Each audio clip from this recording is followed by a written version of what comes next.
Nakobe Dean is my guest. Nakobe, it's good to have you on. How are you? Hey, I'm well. Good, Hey, you're good.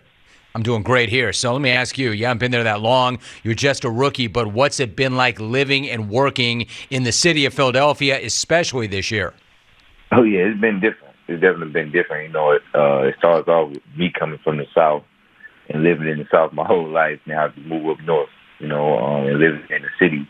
It's definitely been different. But as far as living in Philly, it's been great. The Phillies were rolling. They made it to the World Series, so the city is lively. Nakobe Dean joining us, no doubt about that. It's a great time to be there. As disappointing as that was, I mean, just to get caught up in that vibe and that energy. Now, you won a national championship last year. You're a member of the last remaining unbeaten team in the NFL. You know as well as anybody what it's like to have a target on your back. What's it like having that bullseye, knowing you're going to get everybody's best shot every single time you step on the field? Yeah, that's what we want. We want everybody's best shot because we're going to give everybody our best shot, and coming from Georgia, it's kind of like we don't look at it like a target on our back. We're not the hunters. We are the hunters. So it's like we go into every week with that mindset.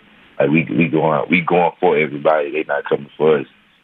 So we just continue to go treat every week one by one, trying to be 1-0 each week, and then I feel like we just continue to keep on rolling. Nakobe Dean's joining us. Speaking of Georgia, what are your thoughts? The Bulldogs. I mean, you got 5 guys on defense going the first round, 8 guys overall, and it seems like they have not missed a beat at all. How do you lose that kind of talent yet continue to play at that high of a level? It just speaks to the kind of staff they got at Georgia, from the strength and conditioning to the training staff to the coaches, with developing those guys getting ready. I know when I was there, we was heavily developed. They got us ready for every single instance we can go through in the football game. So it's not only going to prepare them for college football at the highest level, but for the NFL, if God willing, or life period, just going through adversity and just facing challenges. I'm going to talk to you about that, some things off the field as well. One more thought about the SEC, Georgia, Alabama. I know you're focused on what you have in front of you, but Bama did get beat again this past weekend. Ultimately, they may be on the outside looking in this year. Do you see any slippage with the Tide? And have the Dogs officially gone by them now? I mean, for me, myself, and I always felt like the Dogs were on top. I'll probably be a little biased, but I always felt like that. But I never, while I was at Georgia, it was never comparing ourselves to Bama. We were just trying to be the best team we could possibly be in the nation. Nakobe Dean joining us. All right, so what's your transition to the NFL been like for you personally? How would you describe your rookie season thus far?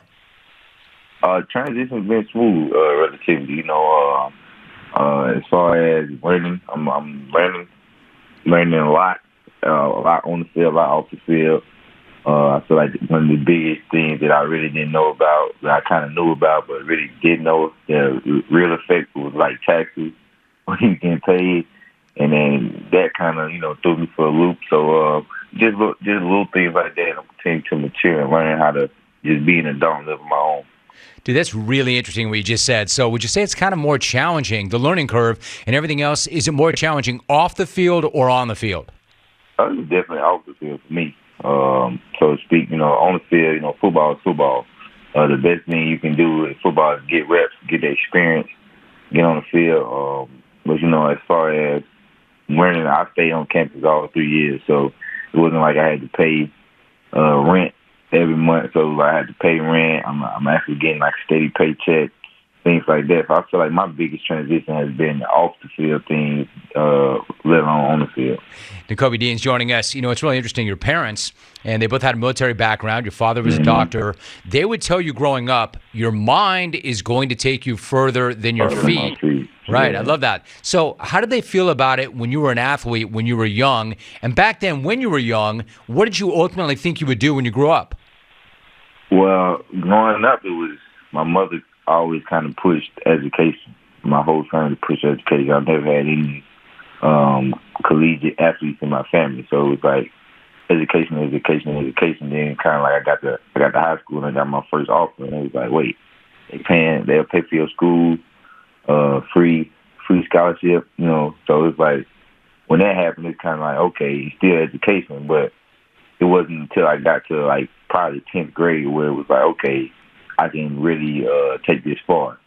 Because before then, anytime somebody asked me what I wanted to be when I grew up, it was either like an architect, doctor, or engineer. So it was like those are kind of the things that I was kind of set on growing up. It's really interesting. Nakobe Dean joining us. So you're looking, obviously, to make an impact not only on the field, but also off the field. In fact, you're involved with the Oral and Student Health Impact Project School Tour. Exactly, Nakobe, what is that, and why is that a cause that's so important to you? Yeah, it's just being able to get kids, oral and optical care for free. They can't afford it and things like that. It's important. The oral and optical practices of the youth. And, it helps empower them, and it definitely affects their learning and educational capabilities just because it kind of comes down to confidence, get them something less to worry about. Can they see, can they read, how confident they are and they smile and things like that. So just being able to give back is just something that it kind of was the thought of me when I was little, with my parents. My mother, she always had us out either picking up trash on the side of the street with because she kind of worked with community relations in Tunica County. So any community service activity they had going, we was right along with them. So it kind of stemmed from that, and it continued to grow as I got through high school. Then I kept it going through college. So it kind of always been in me, just want to give back, and it feels good that I'm able to be able to give back and empower the youth. Because I kind of see myself in them. Me just being 21, it felt like, a decade ago, I was in their shoes. I was going to say, good for you, and especially at that age, at just 21, you've got that perspective, and you're already that committed and that active. Good for you. Let me ask you, you won that national championship, you won the Buckus Award, you were projected as a first-round pick, went later than that, but it is a different deal up here. Do you find yourself wanting to make even greater contributions, and is waiting for the opportunities at times challenging, given all the success you had on the college level? Oh yeah, of course you want to go out there, you want to play against the best, you want to put your best on the field, but at the same time, we rolling, we undefeated. And that's the thing. I feel like when I came in to the league, one of my main goals, if you listen to anything I said, was like, I want to do whatever I got to do for the team to be the best they can possibly be. And you can't complain about if we win it. So we just got to keep it going, continue to take each week one by one, trying to be 1-0 each week. All right, so what about the next one? Before I let you go, you've got the Commanders. It's a Monday night matchup, a divisional matchup. I understand keeping the main thing. You've got to do that. But Monday night is always special in that it's prime time. The nation is watching. Your peers are watching. And in your case, you are undefeated. Are you and your teammates looking to not only go out there and handle your business, but to put on a show and show exactly who and what you are to everybody? We try to do what we do every single week, and if doing what we do is putting on the show and showing everybody how dominant we can be, and then that's what it is. We just trying to be 1-0 and win, no matter how we do it. We're just trying to continue to get better as the season goes on and not peak out. So we're just trying to continue to climb and climb and climb, and just get better and better as the season continues.